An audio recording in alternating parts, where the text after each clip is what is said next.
स्वागत है आप सभी का अभी तक का लेटेस्ट अपडेट में। साथियों, पारा शिक्षक बंधुओं अथवा सहायक अध्यापकों के साथ शुरू से ही भेदभाव किया जाता रहा है। साफ तौर पर कहे तो सरकार की मंशा ही इन लोगों के साथ छलावा के अलावा कुछ नहीं रहा है। जी हाँ साथियों, छलावा के अलावा कुछ नहीं रहा है, कुछ भी नहीं रहा है। जब लड़ाई लड़ते हैं, लाठी डंडा खाते हैं तो 1500 रुपये इनके मानदेय बढ़ा दी जाती है। अभी का जो मेरा वीडियो है वो वैसे पारा बंधुओं के लिए है जो टेट पास हैं, चाहे वह सीटेट पास है, जीटेट पास है, अर्थात किसी भी तरह का जब वे टेट पास है, चाहे वह 1 to 5 का हो या 6 to 8 की हो। इनकी योग्यता और इनकी मानदेय पर कैसे भेदभाव किया गया है, इसको माननीय विधायक श्री सुरेश बैठा जी ने सरकार को ध्यानाकृष्ट कराया। तब जाकर सरकार की नींद खुली और दिया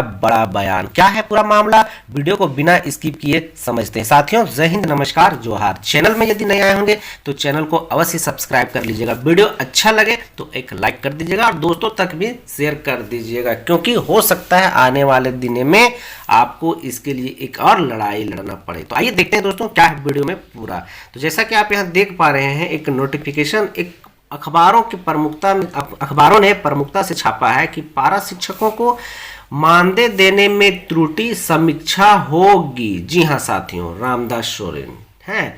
अब इनकी जब सुरेश बैठा जी ने ये बातें ध्यानाकृष्ट कराया तो जाकर के अब जो है झारखंड सरकार की नींद खुली है। उन्होंने स्पष्ट बयान दिया है कि पारा शिक्षकों को मानदेय देने में त्रुटि हुई है, समीक्षा होगी। अब क्या समीक्षा होगी उसको भी देख लीजिए। ये हिंदुस्तान से निकल करके आया था कि स्कूली शिक्षा व साक्षरता मंत्री रामदास सोरेन ने झारखंड विधानसभा में माना कि शिक्षकों को मानदेय देने में त्रुटि हुई है।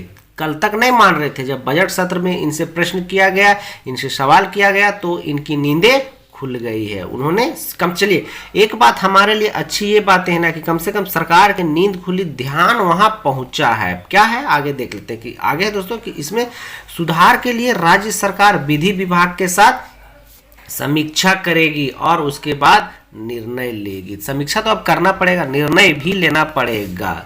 शिक्षा मंत्री विधायक सुरेश बैठा के अल्पसूचित प्रश्न का जवाब दे रहे थे। सुरेश बैठा ने पूछा कि क्या पहली से 5वीं और 6ठी से 8वीं तक के टेट पास सहायक शिक्षकों को 6ठी से 8वीं तक का मानदेय दिया जाना है। तो बात यहाँ देखिए, इसको हम लोग थोड़ा सा बढ़िया से समझ लेते हैं कि यहाँ जो 1 to 5 और 6 to 8 का जिक्र किया गया वो क्या है, सिर्फ और सिर्फ पारा शिक्षकों के लिए किया गया। हालांकि यहाँ हम लोग आगे देखेंगे तो लिखा है कि उच्च योग्यताधारी सहायक शिक्षक जो कि असिस्टेंट टीचर होते हैं, गवर्नमेंट टीचर होते हैं, ठीक है। तो गवर्नमेंट टीचर में भी क्या है कि 1 to 5 है और 6 to 8 है ना। जो प्राथमिक और मिडल है वे भी अलग अलग है। जो 1 to 5 पास है वे प्राइमरी टीचर बने हैं, जो 6 to 8 पास है वो मिडिल स्कूल के टीचर बने हैं, ठीक है। उनकी वेतनमान आगे थोड़ा ज़्यादा है, तो इसी से रिलेटेड है। लेकिन यहाँ जो बड़ी बातें निकल कर है कि जो अगर यदि पारा शिक्षक है उनकी बहाली यदि हुई है 1 to 5 में, ठीक है, और वे जेटेड पास है या टेट पास है 6 to 8 का, लेकिन यहाँ इस चीज़ का कुछ भी जिक्र नहीं किया गया है कि क्या उनके मानदेय जो है वो 6 to 8 का जो जेटेड पास है उसके हिसाब से मिला जाए, नहीं। तो इसी को लेकर के सवाल खड़ा किया गया है, ठीक है। आगे थोड़ा सा देख ले रहे हैं कि मानदेय दिया जाना है। बावजूद इसके टेट पास उच्च योग्यता सहायक शिक्षक जो पहली से 5वीं और 6ठी से 8वीं दोनों हैं और मध्य विद्यालय में पढ़ा रहे हैं, उन्हें 6ठी से 8वीं का मानदेय नहीं दिया जा रहा है। सपोज वही बात अभी जैसे कि हम बताएं कि जो प्राइमरी टीचर है और वो 6 to 8 का टेट पास है तो उनको जो उच्च योग्यता का जो बेनिफिट मिलने थे वो नहीं मिल पा रहा है। इसी को लेकर के सवाल खड़ा किया गया था। हमने वीडियो पहले ही बताया था, ये वीडियो उनके लिए है जो 1 to 5 और 6 to 8 का जेटेड पास है, टेट पास है। तो उनके लिए एक अच्छी पहल हो सकती है, क्योंकि अभी आप देखे होंगे कि टेट के लिए कुछ अलग से प्रावधान नहीं किया गया। जो साल में जो 4% इंक्रीमेंट होने हैं वही हो रहे हैं, वो भी फिक्स किया गया है। आप देखेंगे बड़ा मतलब विसंगति वाला एकदम डेटा तैयार करके दिया गया। आकलन है उनका जो 10% बढ़ना है, सभी जिलों में अभी तक ये भी लागू नहीं हो पा रहा है। सेकंड आकलन की जो बात हुई है, दूसरी जो आकलन लिखी गई है उसका ना आंसर की आ रहा है ना रिजल्ट आने का नाम ले रहा है ना। तो इसी तरह का बात है।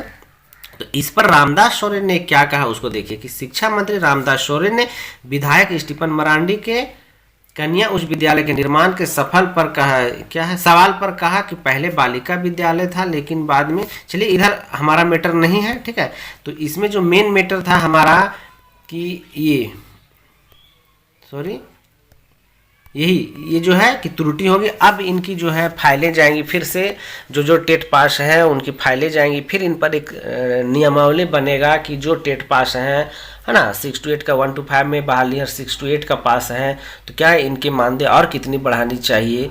तो आपकी बातें कुछ बन सकती, लेकिन इसके लिए क्या है, फिर वही मैं बात को रखूँगा कि इसके लिए आपको एक लड़ाई लड़नी होगी, आपको ध्यान आकर्षित करते रहना होगा। नहीं तो इन लोगों का जो शिक्षा विभाग का जो नियम बन गया है ना कि जैसे वहाँ सवाल जवाब खत्म हुआ, सभी फाइलों को डस्टबिन में रख दिया जाता है, कुछ नहीं होता। लेकिन यदि आप लगे रहते हैं तो ही कुछ होने की संभावना बनी रहती है। तो दोस्तों इसमें जरूर से लगे रहिएगा, ताकि आपके खास करके वैसे पारा बंधु जो टेट पास कर चुके हैं, चाहे हमारा 1 to 5 है या तो 6 to 8 है, सभी के लिए से इसमें बेनिफिट है, ठीक है। अब वहाँ जो जिक्र किया गया सहायक शिक्षक का, असिस्टेंट टीचर का, तो इसमें देखा जाएगा आगे क्या नोटिफिकेशन आता है, आगे क्या शिक्षा विभाग की तरफ से कुछ कार्रवाई होती या नहीं होती, उस पर फिर बाद में वीडियो आपको दे दिया जाएगा। अगर यदि दोस्तों वीडियो अच्छा लगा होगा तो एक लाइक कर दीजिएगा, ठीक है। आगे की इस तरह का और वीडियो पाने के लिए चैनल को अवश्य सब्सक्राइब कर लीजिएगा, दोस्तों तक भी शेयर कर दीजिएगा। तो अभी तक के लिए इतना ही दोस्तों, वीडियो में बने रहने के लिए बहुत बहुत धन्यवाद।